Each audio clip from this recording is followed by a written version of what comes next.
Притеснение ли е само или е реална заплаха? Някакви притеснения от това, че когато имаш киоск, много ще се краде оттам, ще минава немаркирана стока. Човек, който е решил да го направи това нещо, дали Не му ще трябва през киоск. киоска, Не му трябва киоск. Да. Не, Аз със ако реша своя да джоба крада, ще си излезе. сигурност. Ако реша да Има крада, ще влезна в магазина, даже ми е по-лесно да се бута в някой ъгъл и да го прибера в джоба, отколкото. Що трябва да го направя на киоск? Притеснение, че през киоск ще има някакви грешки, загуби. По-скоро това. Най-вероятно ще има някакви грешки, няма как да няма. Притеснение ли е само или е реална заплаха? Вие вече Аз си правя друга сметка, като сложа един човек на каса от сутринта до вечерта, това са ти 2 смени и като ги сложиш за 30 дена в месеца. Да, с отпуски, с болнични. Да, и отпуски и болнични, шеф е, не съм на кеф, няма да дойда на работа днеска и ти се избива Млади това нещо. хора, Да, по да, да. дискотеки, пушиго.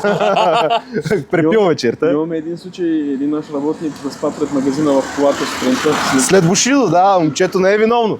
Дошъл е на работа, чака да дойде време да отвори. И не е можал да отвори. Просто се спал голфа, Един момчето. час, докато дойде работното време, решил да се опъне и В 8:30 отвори магазина, това е